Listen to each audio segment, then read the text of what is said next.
Il y a 2 tiques étoilées qui ont été répertoriées dans la capitale nationale depuis ce printemps sur le site ITIX. Une première le 16 mai dernier à Stoneham et une deuxième il y a quelques jours à peine, le 21 juin à Saint-Augustin-de-Desmaures. Il y en a aussi 2 autres qui ont été enregistrées dans la région de Montréal et ça, c'est seulement celles qui ont été signalées. C'est une tique qui est bien différente de la tique à pattes noires qui est plus commune dans notre région. D'abord, la femelle a une petite tache blanche qui peut ressembler à une étoile sur le dos.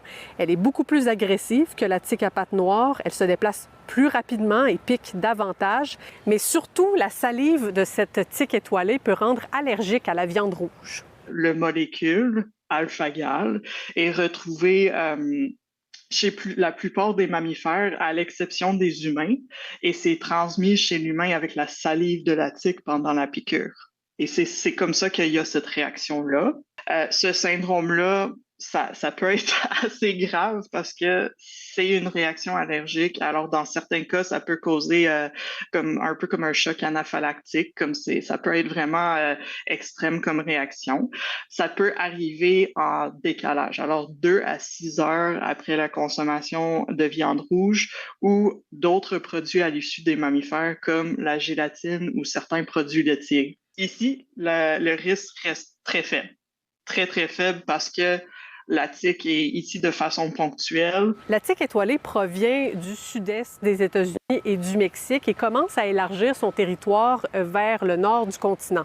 Mais l'Institut national en santé publique du Québec se fait rassurant. La tique étoilée est bien loin de s'établir pour de bon ici. On pense que c'est surtout des tiques adventices, ce qui veut dire que c'est des tiques qui sont transportées par des animaux migrateurs, notamment les oiseaux.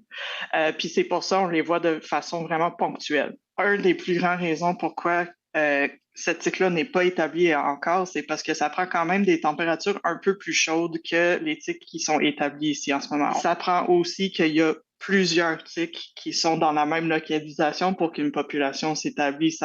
Ça peut pas facilement se faire si c'est seulement une tique dans une région localement. Et pour se protéger de la tique étoilée, c'est pas compliqué. L'INSPQ recommande exactement les mêmes mesures que pour se protéger de la tique à pattes noires, c'est-à-dire porter du chasse-moustique, porter des vêtements longs et clairs et effectuer un examen corporel après une sortie en forêt. À Québec, Laurence Royer pour Nouveau Info.